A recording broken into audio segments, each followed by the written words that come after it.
Na Prever FM, você começa o dia bem informado. Entrevista. Agora 7h02, voltamos com o primeiro jornal na Prever FM e é com satisfação que nós estamos recebendo a doutora Elaine Gagetti, ela que é médica alergista e imunologista também. Doutora Elaine, bom dia, obrigado por aceitar nosso convite, viu? Bom dia, eu é que agradeço o convite e parabenizo a rádio, está muito bonito aqui, muito boa a programação, parabéns. Muito obrigado, doutora. Doutora, todo mundo tem algum tipo de alergia? Não, todo mundo é exagero, mas calcula-se que aproximadamente 25% da população mundial tenha algum tipo de alergia, principalmente rinite alérgica, né? É muito frequente. As ites são as mais comuns? Ites, né? As ites alérgicas, né? Rinite, rinocinusite, são doenças muito frequentes, as alergias são muito frequentes, né? Principalmente as alergias respiratórias. Mas tem nos preocupado que as alergias alimentares estão aumentando muito e outras formas de alergia também, né? Isso tem aparecido mais nos últimos tempos. E é difícil para a pessoa, de repente, procurar um profissional, um alergista, imunologista, para descobrir que esse desconforto que às vezes anos a fio está vivendo, precisou fazer uma consulta com um especialista para detectar qual é o seu legítimo problema? Então, nós temos divulgado muito esse tipo de coisa através da ASBAI, que é a Associação Brasileira de Alergia e Imunologia. Temos procurado fazer toda essa divulgação, né? Justamente para as pessoas perceberem que tem alguma coisa errada e poderem procurar o médico, né, mais indicado aí para tratar do seu problema. O que não pode é a pessoa ficar se acostumando com o problema e vivendo mal e muitas vezes tendo até situações mais sérias, né? Então isso é um trabalho de conscientização, é um trabalho de formiguinha, vamos dizer assim, porque esse tipo de coisa apareceu de uns 20 anos para cá, assim, que aumentou muito. Então, assim, as universidades, elas estão formando mais alergistas. Não tinha tantos especialistas no Brasil até um tempo atrás, mas atualmente nós já contamos aí com vários pontos de universidades, né, em vários locais do Brasil que formam, né, que tem residência de alergia e imunologia, e isso é muito importante, porque realmente essas doenças estão aumentando. E é fácil identificar, por exemplo, a pessoa, ela vai, de repente ela abre um tipo de um produto, né, independente de qual seja o produto, ou um alimento que ela vai comer, ela não se sente mal, já no exalar aquele cheiro e tal, ela não se sente mal, de repente tem algum tipo de desconforto, é um tipo de alergia. Então, assim, o que a gente tem que diferenciar, Márcio, assim, o tipo da alergia. Então, por exemplo, é uma alergia respiratória, né? Vamos supor. Então, essa alergia respiratória, ela atinge as vias respiratórias, o nariz, pode atingir o pulmão, a pessoa tem tosse, tem coceira no nariz, tem espirração. Então, os sintomas, eles são muito característicos, né? As pessoas ficam com o nariz escorrendo, tem dor na face porque congestiona, isso pode ser sinusite. Agora, existem coisas que são irritação apenas. Veja, qualquer pessoa, independentemente de ser ou não alérgica, se ela for aspirar, se ela for cheirar um líquido muito forte, ela vai dar um espirro, porque isso é uma defesa do organismo, entendeu? Então, assim, essa irritação nem sempre é alergia, pode ser uma resposta normal do corpo. Mas se isso fica exacerbado, fica com qualquer coisa, então aquelas pessoas que falam assim, olha, eu não posso fazer nada, que eu já fico o dia inteiro espirrando, isso não é normal, entendeu? Então isso muito provavelmente é alérgico. E existem também as pessoas que são de fato alérgicas, por exemplo, para ácaro, que é uma das alergias mais comuns, né? Aquele bichinho do pó. E essa alergia, ela gera uma inflamação no nariz. Essa inflamação vai fazer com que o nariz fique muito sensível para qualquer coisa. Então, é o que eu sempre falo para os meus pacientes. Olha, Se você cortar o dedo, o que causou foi a faca, porque você cortou o dedo. Mas aí você vai lavar a mão, até a água vai fazer você arder, né? Vai fazer você ter ardência, porque ali já está machucado, né? Então, a alergia nada mais é do que uma inflamação. É um tipo de inflamação que faz com que a pessoa fique com as suas, né, ou a via aérea, ou o intestino, enfim, aonde for o foco da alergia, fica todo inflamado, machucado, e aí qualquer coisa já vai afetar a pessoa. Bom, nós estamos conversando com a doutora Elaine Gagetti aqui no primeiro jornal da Prever FM e o nosso WhatsApp também à sua disposição, 3440-1009, para você participar e formular perguntas. E quais são os tipos de alergia mais comuns que os profissionais identificam? Então, as alergias mais comuns são as respiratórias, né? Então, a rinite, a rinocinusite, a asma, essas são as mais comuns. A rinite muitas vezes se associa à conjuntivite alérgica, então a gente chama de rinoconjuntivite. Essas são as mais frequentes, né? Nós temos também as alergias dermatológicas, que são as alergias na pele, onde a dermatite atópica é bem comum, ou eczema, né? A pele fica toda engrossada, fica toda cheia de ferida, vamos dizer assim, de escama, e isso coça demais, né? E existem também as urticárias, né? Urticária e angioedema, que é aquele inchaço alérgico. Isso também vem na sequência aí como uma alergia relativamente comum.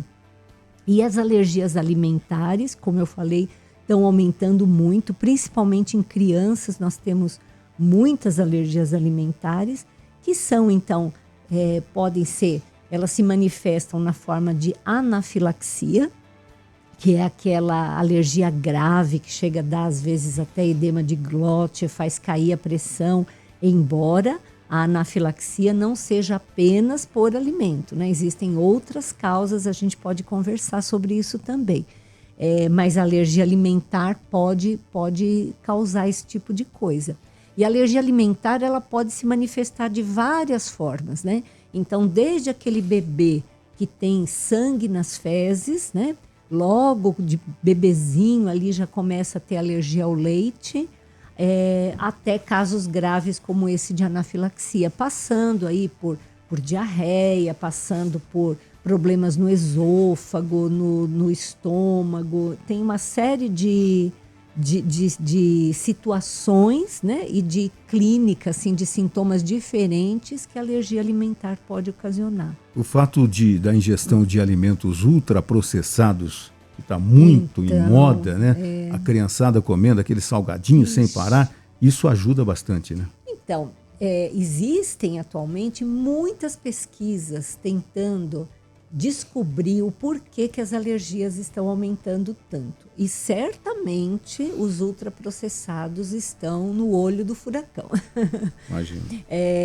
Não só os ultraprocessados, como esse tanto de veneno, né, que se coloca na comida e existe uma série de coisas que são importantes por um lado, porque isso melhora a produção de alimento, mas isso tem um custo.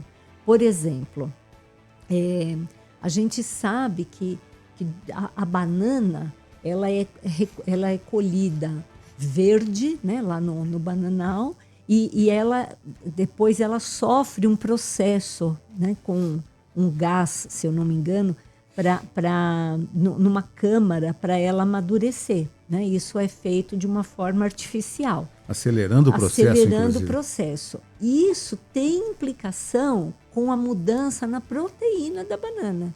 E isso é uma das hipóteses, isso não é ainda certeza, mas é uma das hipóteses pelas quais está se aumentando tanto a alergia pela banana. Porque, veja, assim, uma coisa tão saudável, né? Assim, que a gente dá para os bebês, assim, lá com uns 5, 6 meses, as famílias já começam a dar fruta para as crianças, e a gente tem tido muita alergia por banana.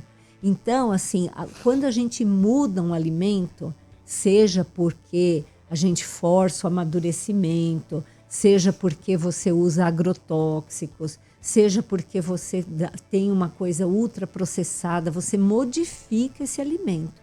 E essas modificações, muito provavelmente, elas estão implicadas nesse aumento de alergia. Isso tem sido muito estudado.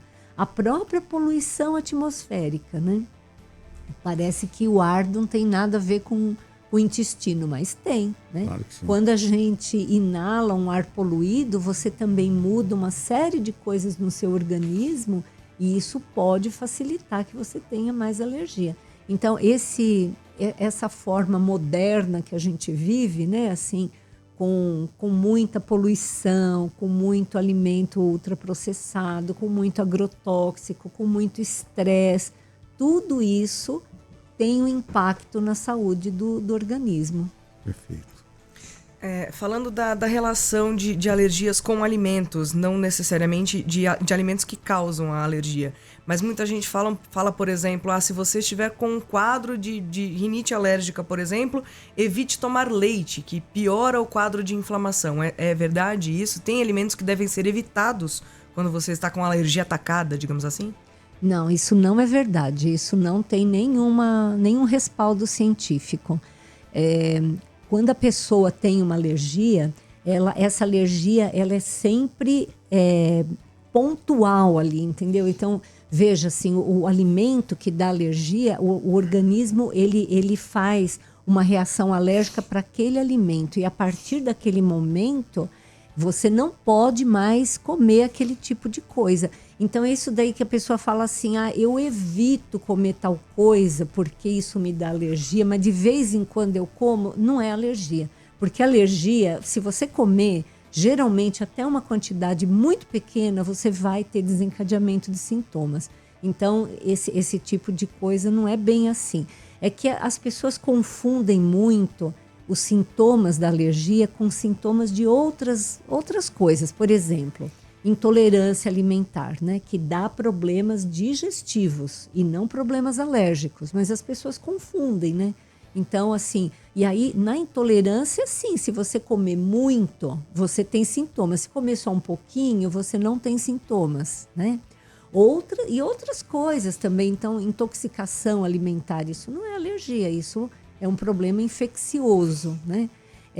Às vezes as pessoas têm outros tipos de intolerância. Por exemplo, tem pessoas que quando comem chocolate ou quando comem embutidos, elas têm dor de cabeça, têm enxaqueca. Isso não é alergia, isso é enxaqueca, né?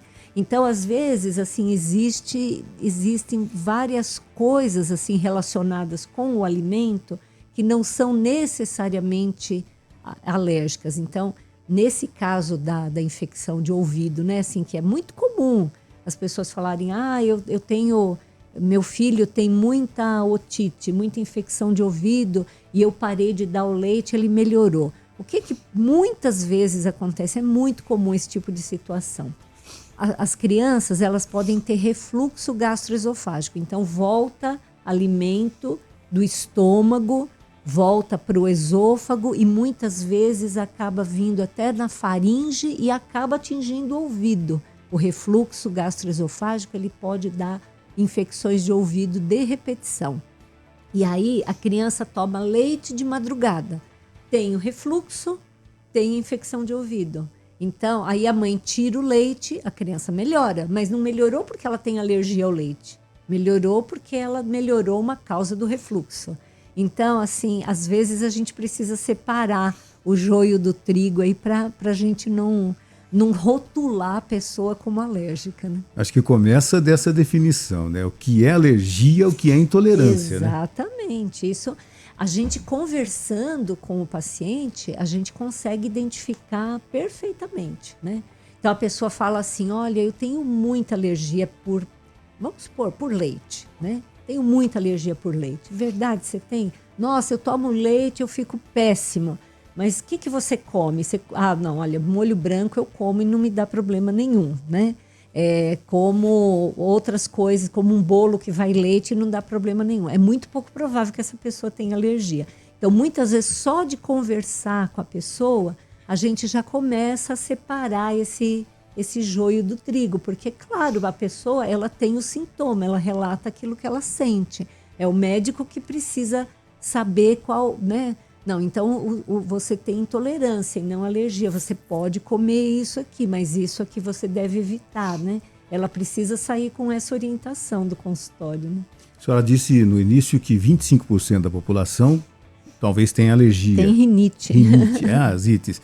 E essa população com esse percentual, de repente, ela consegue identificar esse problema que ela tem para poder tratar isso? Então, a rinite, como ela é muito comum, né? A gente espera que os colegas clínicos gerais, pediatras, tratem também, né? Assim, o alergista, ele vai acabar recebendo esses pacientes quando eles são mais graves, quando eles precisam de um tratamento que chama imunoterapia, que é aquele tratamento com injeção ou gotinha, que faz com que a pessoa fique menos sensível, né? Porque 25% da população é muita gente. Muita gente. Né? É muita gente.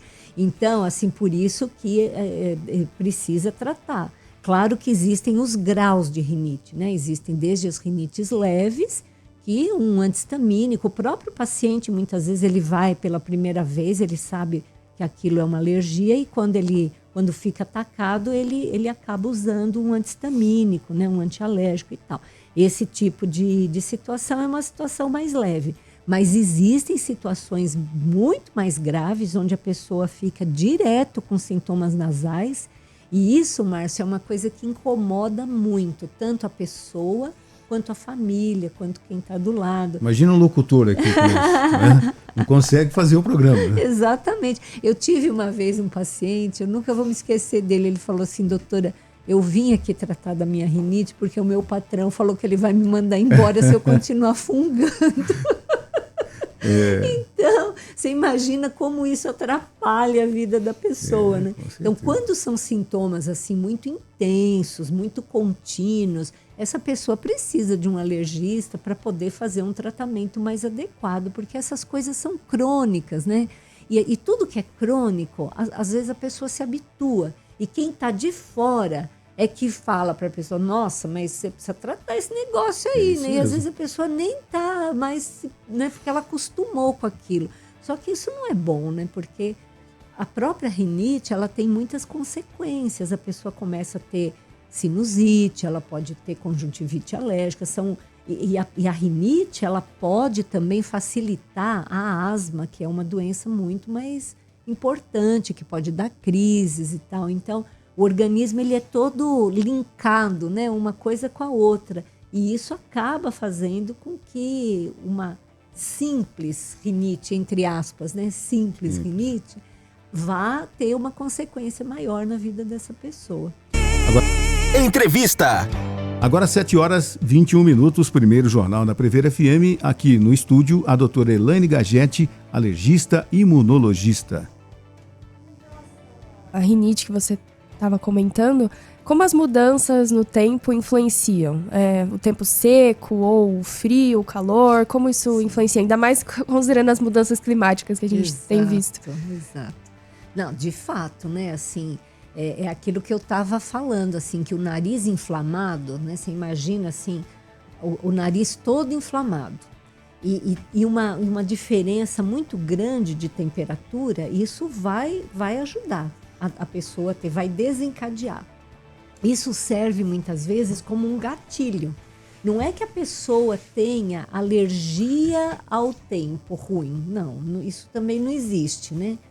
Mas a pessoa tem um gatilho, ela já não está bem, de repente vem um frio intenso ou ar-condicionado, né? Isso as pessoas reclamam muito quando elas estão com a rinite muito afetada, porque o ar-condicionado muitas vezes ele resseca o tempo, o ar, né? Ele resseca o ar.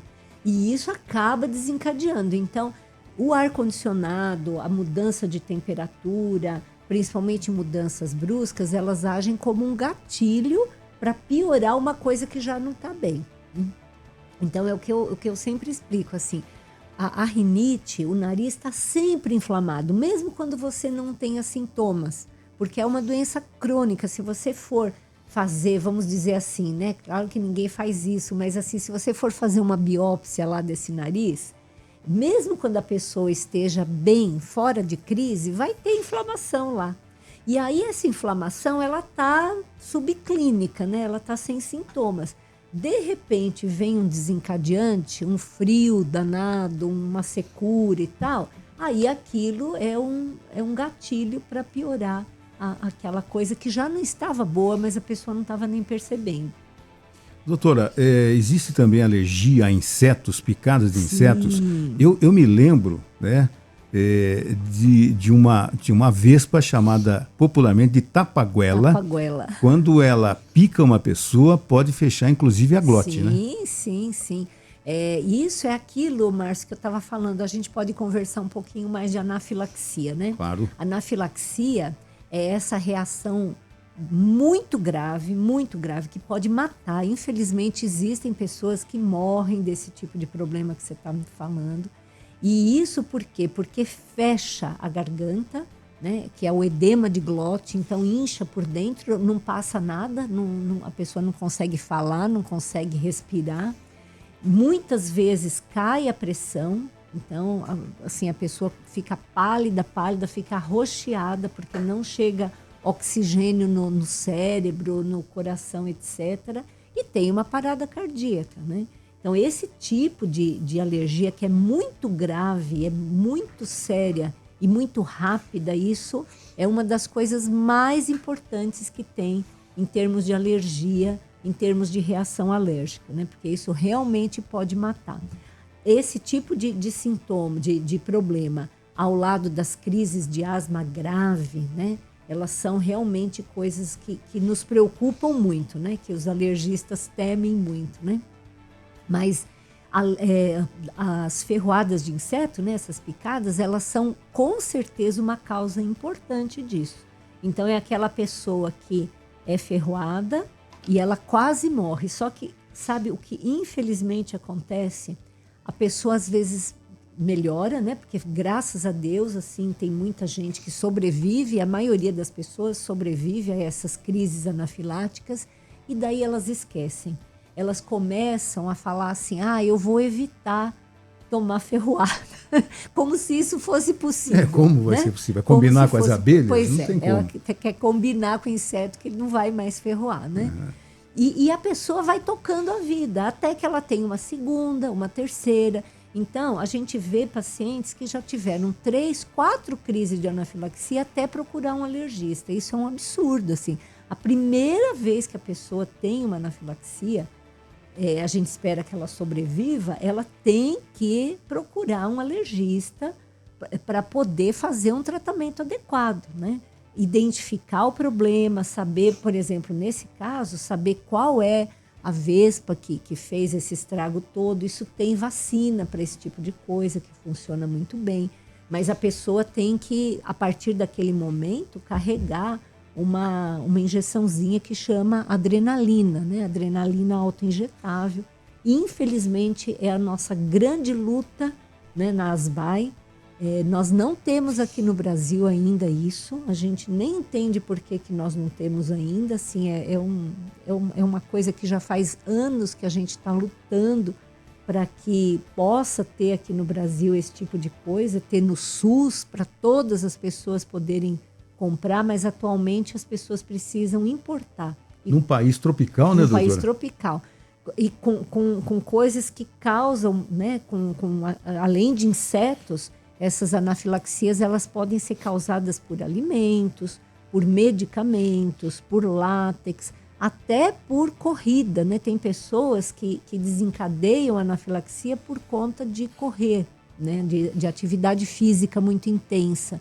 Então, essas pessoas, elas precisam portar adrenalina autoinjetável. Isso nós não temos ainda aqui no nosso país, o que é um grande absurdo, né? E ao longo da vida ela vai ter que transportar esse... Sim. Eu conheço uma pessoa que, inclusive, levava a receita. Sim. Se acontecesse algum problema, não tem o medicamento, que naquela farmácia fosse providenciado. Esse tipo de coisa, eu falo assim, que é o segundo celular da pessoa, né? Eu falo assim, ó, você não carrega para onde quer que você vá o seu celular? Esse aqui vai ser o seu segundo celular, você tem que levar. Porque assim, quando a pessoa faz o tratamento, né? A vacina, por exemplo, ela fica muito bem, né? Principalmente abelha, vespa, isso daí tem uma chance de controle, assim, de 100%. Então, às vezes a pessoa até depois, com o passar do tempo, não precisa mais usar isso. Mas outras coisas, né? Alergia a alimento, a camarão. Veja, assim, a pessoa fala, mas eu não vou comer camarão, eu não tenho anafilaxia. Tudo bem. Só que eu já tive paciente que comeu sem querer. A pessoa que fez falou que não tinha de jeito nenhum, só que essa pessoa tinha usado um tempero para peixe. Não, ó, isso daqui é peixe, não tem nada de camarão. Nem comprei, não tem camarão na minha geladeira. Mas ela usou um tempero de peixe e nesse tempero tinha camarão. E nem a pessoa cozinheira, né, que fez lá o camarão não se atentou. Só que essa pessoa era tão alérgica por camarão que aquele mínimo de tempero que foi colocado no peixe quase matou a pessoa, né?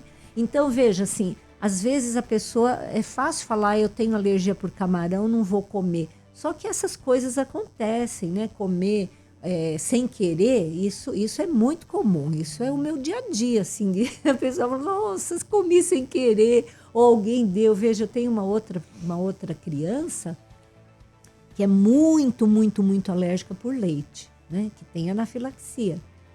O irmãozinho estava comendo um Danone, né? E depois a criança, a irmã, que é maior, foi lá e deu um beijinho no irmão e pegou um pouquinho na boquinha dele. Olha só. Ela teve uma crise anafilática por causa do leite que o irmão estava comendo e ela deu um beijinho e teve algum contato ali. Então, veja, assim, são coisas mínimas, né? Tem pessoas que têm anafilaxias graves por coisas mínimas, quantidades absolutamente pequenas de alimentos. Então, precisa ter adrenalina, porque isso é imediato. Às vezes, assim, não dá tempo de você chegar no hospital, né? Se tem trânsito, o carro não pega, enfim. Você precisa ter uma adrenalina autoinjetável. Quem tem esse tipo de problema realmente precisa. O difícil é diagnosticar, né? Quando, assim, nunca tinha acontecido. E, de repente, a pessoa está longe do hospital, está longe de farmácia, está longe de tudo. Então, aí tem uma coisa, Márcio, que é uma coisa muito legal, sabe? Que as primeiras... Legal, né? Legal entre aspas. As primeiras crises de anafilaxia, elas não costumam ser tão graves assim. Pode acontecer? Pode, mas não é o mais comum, né? A pessoa pode morrer na primeira crise anafilática quando ela nem sabia que tinha anafilaxia? Infelizmente, eu falo, pode. É que nem um acidente, né? Você sai com o seu carro, às vezes você sofre um acidente. Mas não costuma ser. Às vezes, é justamente aquilo que eu falei. A primeira vez a pessoa tem uma crise, a segunda vez tem uma crise mais ou menos, a terceira vez... E ela vai achando que consegue manejar aquilo e não procura ajuda. Esse é o paciente que mais nos preocupa, porque ele acha que ele consegue controlar aquilo, né? A pessoa, por exemplo, com alergia por camarão, ela não começa muitas vezes com uma crise anafilática. Ela come o camarão e fica com a boca esquisita, coçando, fica inchada. Empolada fica também? Empolada, assim, ela fala, nossa, fiquei até esquisita aqui minha garganta, mas ela toma um antialérgico e melhora, e ela não procura ajuda. Sabendo que, ou não sabendo, né, que isso pode evoluir, né? Pode ser que na primeira vez ela tenha só uma coceirinha na boca, uma coisinha assim, mas depois isso pode evoluir para uma crise mais grave. Então, as pessoas precisam procurar ajuda, elas precisam procurar o alergista, mesmo quando elas têm sintomas mais leves, porque isso pode, com a evolução da doença, chegar num caso desse. Perfeito. E é comum o desenvolvimento de alergias na fase adulta. Eu falo isso até pela minha experiência. Eu não tinha nenhuma alergia a gatos. E, de repente, um dia eu passei a perceber que eu tinha muita alergia a gato. Sim. Pode acontecer, sim. Sim, as alergias, a maioria começa na infância, principalmente as alergias alimentares, né? Não é muito comum, mas pode acontecer, né? As alergias respiratórias, principalmente. Veja, as alergias, elas são, de uma forma geral, genéticas, né? Então, a pessoa já nasce com aquela predisposição alérgica. Porém, o fator ambiental, ele é muito importante. Então, às vezes, da infância, não manifesta, porque tem um tipo de ambiente, tem uma série de coisas. E à medida que aquele organismo vai se desenvolvendo, aquela genética vai aflorando. E aparece isso ao longo da vida, aparece lá na idade adulta, por exemplo, né? Ou na adolescência. É muito pouco provável aparecer na terceira idade, aparecer a alergia, né? Nos idosos, o que é mais comum é a alergia medicamentosa, porque eles usam muitos medicamentos, então pode aparecer. Mas não é assim, se a gente pegasse onde é mais comum a alergia, é entre criança e adulto jovem, assim, a eclosão da alergia, principalmente alergia alimentar, principalmente alergia respiratória. Mas alergia por medicamentos, os idosos podem ter bastante, sim, e nunca tiveram antes, entendeu? Isso pode acontecer. Aqueles testes, né, que a gente chama de teste de alergia, que são aquele monte de piquezinho na pele, cada um com uma alergia, e às vezes a pessoa, ela demonstra reação a quase todos os tipos ali, né? Como é que é feito esse teste? Eu acho que no SUS não tem esse tipo de teste, né? Como é que funciona? Eu acho que o SUS tem, através, aqui em Botucatu, na faculdade, né? Eu sei que eles têm lá. Mas assim, existem ambulatórios pelo SUS que estão começando aí com essa especialidade. Então, isso é um instrumento, assim, muito, muito importante para nós alergistas, né? Quando a gente coloca um extrato do alérgeno, né? Da substância que causa alergia na pele, né? Geralmente a gente faz no braço, na parte volar do braço, né? Na parte interna, assim. A gente coloca uma gotinha disso e dá uma cutucadinha. Não chega nem a sangrar, é só para penetrar um pouquinho, né? Atualmente a gente tem uma forma mais prática de fazer, que é com um aparelhinho que já coloca 8 alérgenos ao mesmo tempo, então fica mais prático. E isso, depois de um tempo, fica vermelho, fica empolado, fica coçando. Por quê? Isso demonstra, assim, que a alergia é uma coisa sistêmica. Ela não é só do nariz, né?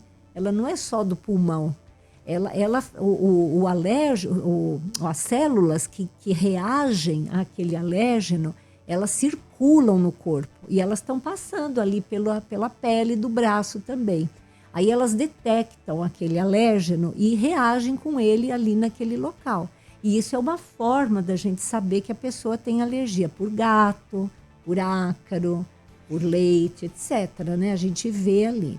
Existem pessoas com alergias múltiplas? Existem, sim. Existem pessoas com rinite, que tem rinite por pelo de animal, por ácaro, por pólen, por fungos, né? São os polissensibilizados que a gente chama, né? Mas, assim, a maioria dos pacientes tem por 1 ou 2 alérgenos, e aí fica até mais fácil da gente tratar, porque a gente, a partir desse teste, a gente consegue saber o tipo de vacina que ela vai ter que usar, né? Então, a gente prepara a vacina a partir do resultado do teste. Esse teste, ele pode ser substituído por um exame de sangue, que as pessoas fazem também, né? Que é a detecção da IgE, que é esse anticorpo, que é o anticorpo da alergia, né? Então, as pessoas que são alérgicas, elas produzem esse tipo de anticorpo IgE contra essas substâncias, né? Isso a gente pode pedir no sangue. Mas o teste, ele tem mais vantagens porque ele é mais sensível, né? E ele é mais específico também. Então, os alergistas acabam sempre preferindo fazer o teste porque é melhor. De uma só vez você já testa vários alérgenos, você testa na pele do paciente, então é uma coisa que é mais específica. Mas quando não é possível fazer, a gente acaba usando o método do sangue mesmo, né?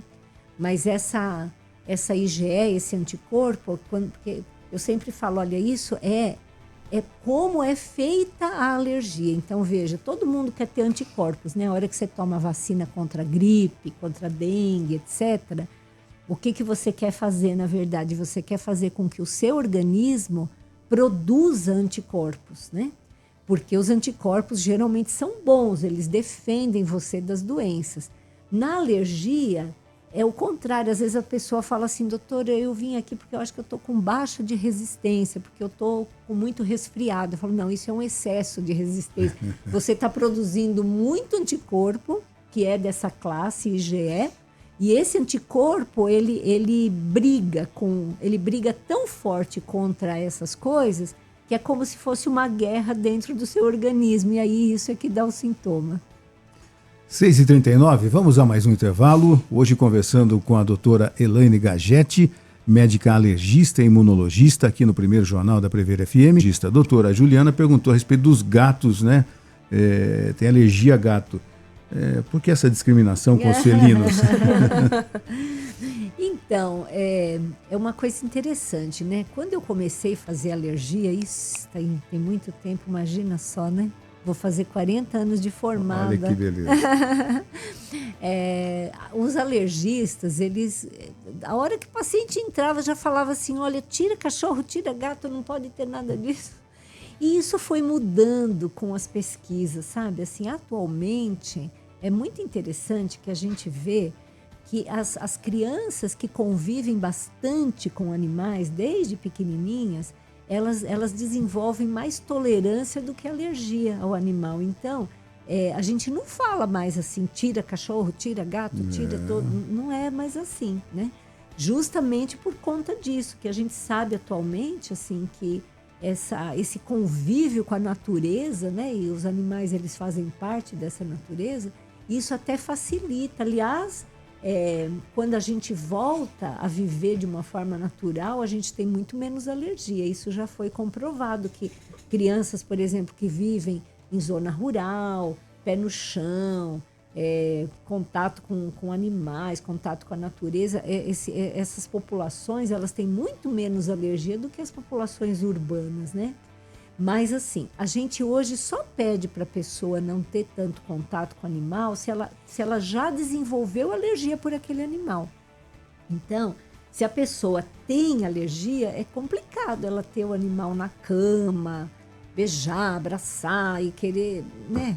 Existem vacinas para isso, porque, por exemplo, eu tenho alguns veterinários que são muito alérgicos. É a profissão deles, né? Como que vai fazer? Imagina, então, né? A gente acaba fazendo uma dessensibilização, né? E frequentemente isso tem aumentado porque as pessoas se recusam a não conviver com seus pets, né? Claro, o pet virou atualmente um membro da família. É muito comum a gente ver isso, né? Como é que eu vou falar para a pessoa se livre do seu gato, se livre do seu cachorro? Ou não faça carinho nele. Não tem como.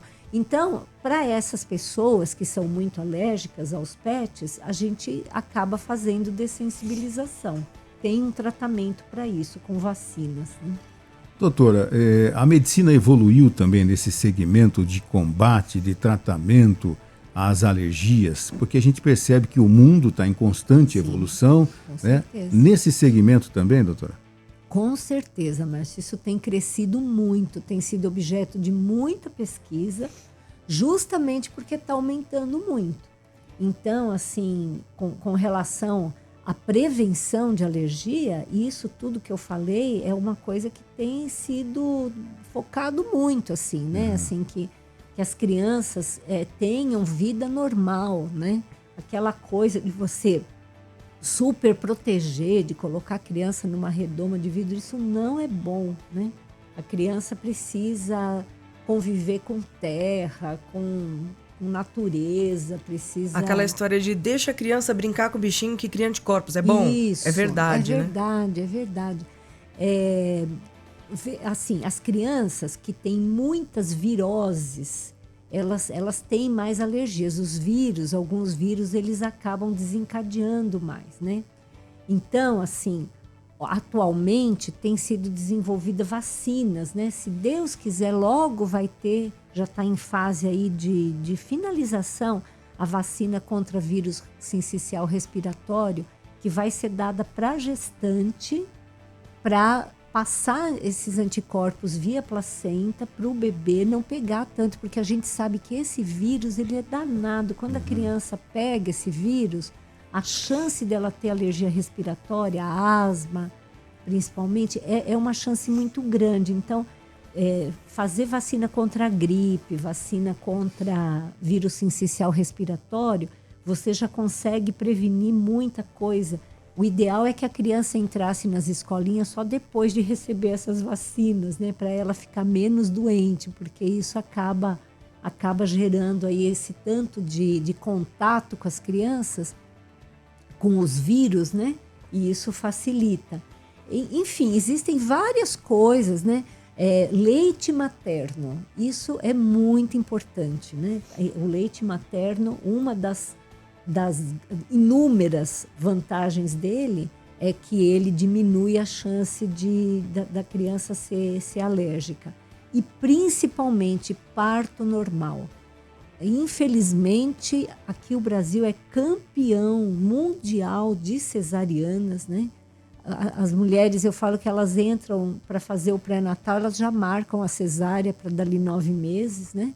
É um absurdo isso, é um absurdo, assim, porque o parto normal, ele facilita a criança ter uma série de bactérias do bem, né, que é a microbiota, que essa criança ganha ao passar pelo canal de parto, e isso faz com que todo o sistema imunológico dela mude. Então, a criança que nasce por cesárea, ela já está em desvantagem com a criança que nasce por parto normal. Ela não tem essa microbiota tão importante que é a microbiota das crianças que nascem por via vaginal.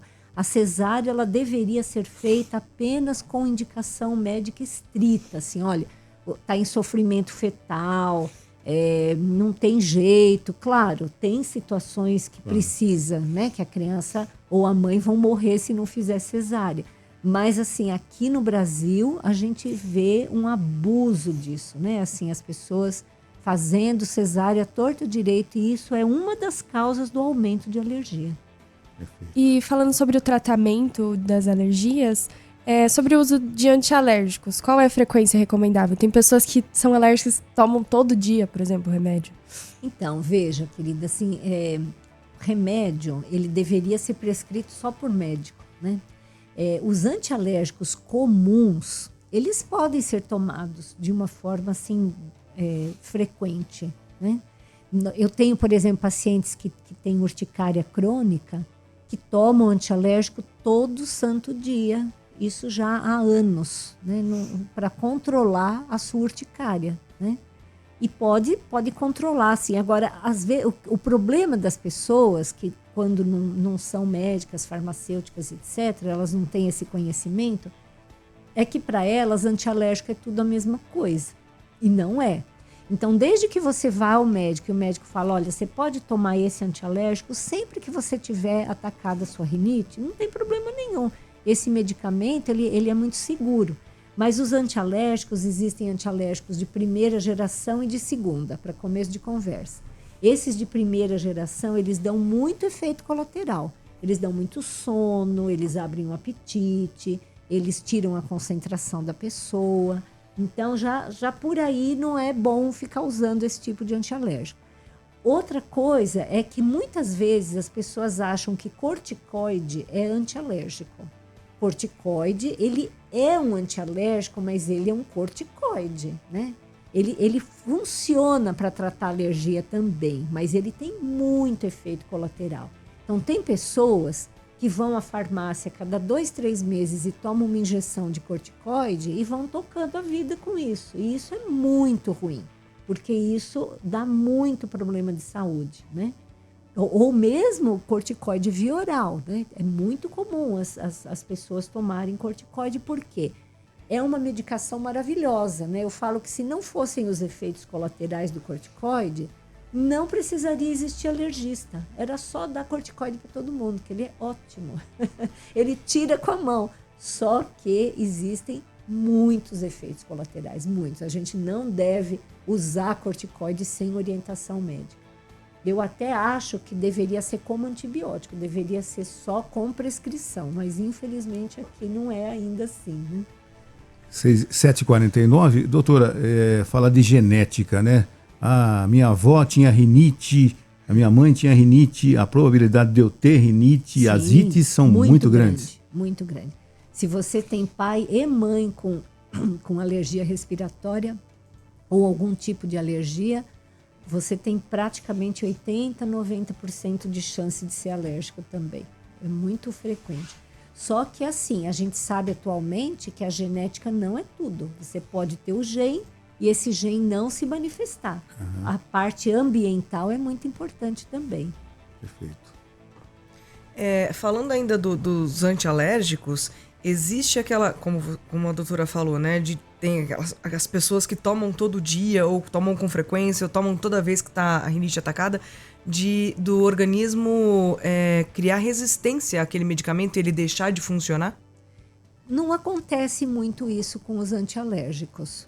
Existem medicações que têm isso sim, que é um mecanismo que chama taquifilaxia, né? Que é esse nome esquisito aí, onde o medicamento, ele vai...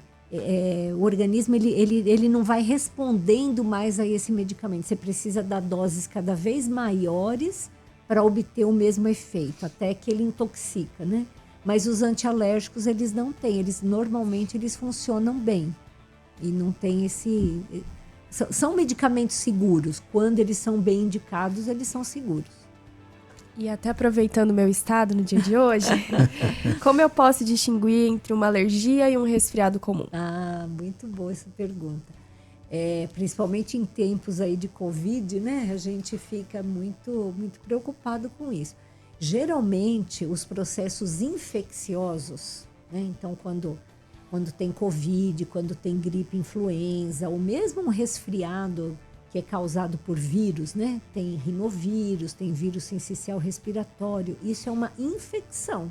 Se é uma infecção, ela geralmente dá febre, dá mal-estar, dá dá falta de apetite, a pessoa não se sente bem.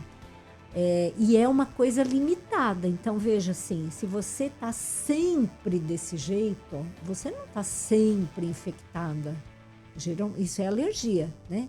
A infecção, ela tem começo, meio e fim. Geralmente, ela tem um pródromo, né? Que a gente chama, a pessoa já percebe, dá um calafrio no corpo. Fala, ixi, eu acho que eu vou pegar alguma coisa, né? É isso que a gente chama de pródromo. Aí vem aquela crise, a pessoa tosse, o nariz tranca, mas ela não está se sentindo bem. Ela às vezes tem até uma febrinha e depois acaba passando, né? Na alergia, não. Alergia são só os sintomas. A pessoa está trabalhando, está bem, não tem febre, está tocando a vida. Claro, ela está incomodada porque tem sintomas nasais ali, mas ela não fica... Ela não está assim com esses outros sintomas gerais, entendeu? Na época da pandemia, né, no pico da pandemia, as pessoas que sofriam de algum tipo de alergia, que também é uma comorbidade, né? Sim. Sofreram bastante Com também, certeza. A procura aumentou, inclusive, no consultório. Sim. Mesmo porque as pessoas que têm alergia, quando elas têm uma infecção, elas já partem de um ponto que elas já não estão bem, né? Então, assim... Você já tem o nariz ruim, você pega uma doença respiratória que vai piorar o seu nariz, a coisa piora consideravelmente, né? Então, sem dúvida alguma, isso é uma comorbidade, né? Isso aumenta a chance de você ter sintomas mais graves, de você ter mais problemas. Entendi. Mais uma? Eu queria perguntar de um modo geral, né? Sim. A gente tem as vacinas para picadas de inseto, normalmente. As alergias respiratórias, elas não têm uma vacina? Ou tem? Tem vacinas. Isso que eu falei da imunoterapia, né? Então, por exemplo, a gente faz o teste alérgico. A gente detecta que a pessoa tem alergia por ácaro. O que significa isso? O ácaro, ele é um ser da natureza, né? Ninguém precisa brigar com ácaro. Em pessoas que não têm alergia, ele não causa nada, né? Ele faz parte da natureza. O organismo que briga com ele que é exagerado, né? Que vê no ácaro um inimigo a ser vencido. Então, a vacina é como se a gente falasse para o organismo assim, olha, você não precisa brigar tanto com o ácaro, né? Você pode conviver muito bem com ele. Então, a gente pega extrato de ácaro e vai dando para essa pessoa numa quantidade mínima e vai aumentando aos poucos até que o organismo se convence que ela não precisa brigar tanto com isso. Então, ela acaba convivendo melhor com esse problema sem ter tantos sintomas, né? Assim, a gente nunca fala em cura de alergia, a gente fala em controle, né? Porque a vacina, ela ajuda muito no controle, mas se a pessoa botar o rosto num saco de aspirador de pó, lá, com certeza ela vai ter uma crise violenta. Precisa nem ser alérgica, né? Precisa nem ser alérgica. A Vanessa, do Jardim Paraíso, perguntou se lavagem nasal é indicado como rotina. Ah, então, essa é uma ótima pergunta, Vanessa, porque depende da forma como você faz a lavagem nasal. Quando a pessoa põe pressão na lavagem, eu já vi muita criança ter infecção de ouvido por conta de lavagem nasal mal feita, né? Porque ela põe muita pressão para lavar, usa seringa, né? Agora, se a pessoa usa só o soro fisiológico normal ali no nariz, é bom, é legal fazer isso, né? Eu sempre brinco, da mesma forma como a gente escova os dentes, a gente deveria limpar o nariz, né? Principalmente criança que não sabe assoar direito, então é interessante, mas a gente deve evitar excessos. Se você põe muito soro ou põe com pressão, isso daí pode acabar indo para o ouvido. FM